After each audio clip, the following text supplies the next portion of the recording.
Sekarang kan banyak yang diakal-akali dan banyak yang ingin distempeli. Ya, bab nikah, gimana caranya pengen poligami nggak ketahuan istri tapi halal. Bismillahirrahmanirrahim.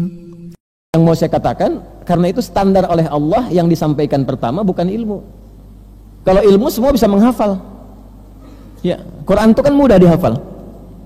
Sejarah mudah untuk dihafal dan seterusnya. Tapi bagaimana menghafal Quran atas dasar kepatuhan pada Allah? Makanya standarnya niat.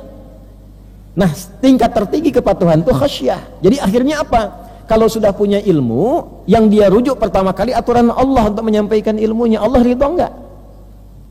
Kalau fatwanya keluar, benar enggak dengan ketentuan Allah? Ridho enggak? Itu standar pertama, karena nanti ada yang jubahnya kelihatan ulama, ustadz, kiai, dan seterusnya, ya, memberikan fatwa seperti ada ilmunya, tapi standar khasyahnya tidak ada. Hanya karena kepentingan duniawi, gitu. Hanya karena kepentingan jamaah, menjaga jamaah, jaga komunitas, jaga popularitas, ya, jaga materi. Akhirnya fatwanya itu bergantung kepada sifat-sifat materinya. Nah, itu yang berbahaya. Karena itu standar yang pertama yang dipakai adalah sifat khasyahnya. Khasyah, tapi kualifikasi ilmu juga ada. Kalau cuma khasyah, tidak ada ilmunya, itu abid namanya. Abid, ya, orang hamba yang rajin ibadah. Gak bisa ditanya fatwa. Antum lihat orang rajin ke masjid, ilmu gak ada, jangan ditanya hukum. Belum tahu. Ya, repotnya sekarang semua jadi ustad. Ya kan? Itu ada standar ilmu, standar fiqih. Ya, kasihan yang belajar keluar lama-lama itu. Ustaz Hunayfi alumni Al-Azhar tuh, belajar banyak fikih, pulang-pulang ke sini nggak dijadikan rujukan.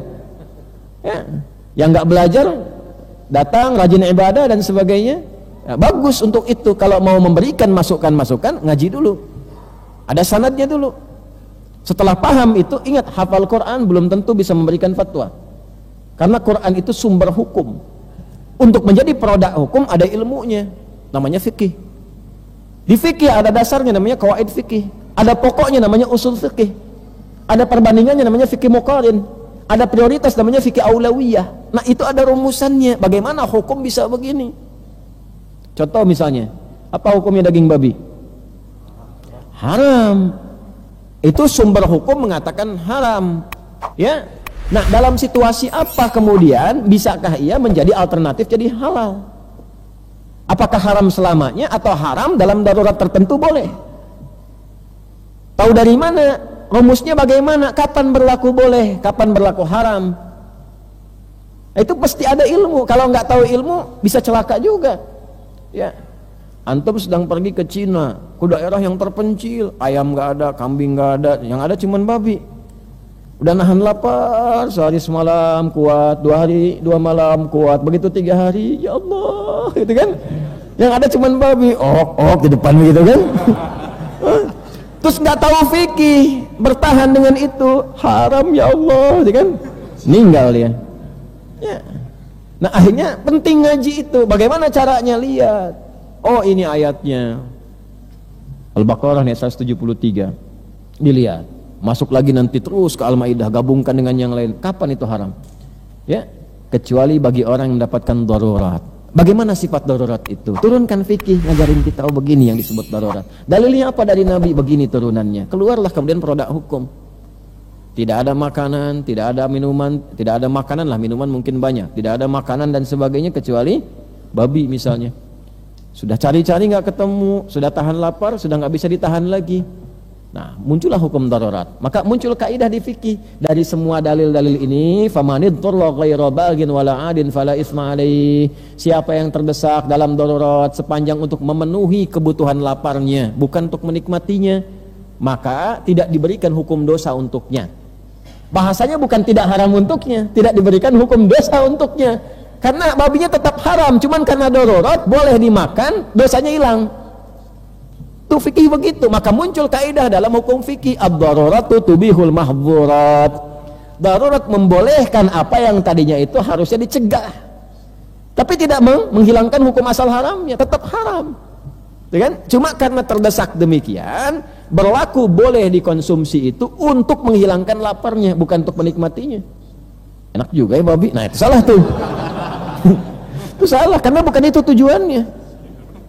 Ya, dan nanti ada hukum turunan, begitu menemukan yang lain berhenti babi. Jadi kalau terdesak tak ada makanan lain misalnya dan sudah hajat kehidupan itu sangat membutuhkan, nah tanya, boleh hukum makanan babi? Boleh nggak makan babi di situasi itu? Oh tidak, babi besar begitu mau dimakan.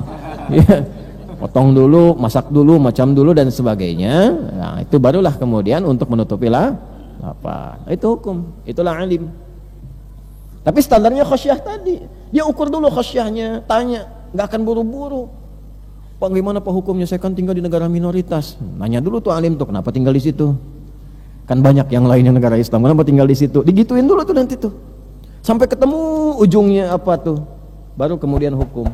Sulit menemukan makanan begini, baru diukur, nyarinya di mana? Udah dicek belum? Sampai begitu, khasyah dulu sebelum ilmu. Nggak tiba ujung-ujung, oh itu boleh hukumnya, nggak apa-apa itu sementara. Nggak bisa, khasyahnya dulu dahulu kan, gitu. Nanti banyak hukum itu, apalagi sekarang kan banyak yang diakal-akali dan banyak yang ingin distempeli. Ya, bab nikah, gimana caranya pengen poligami nggak ketahuan istri tapi halal.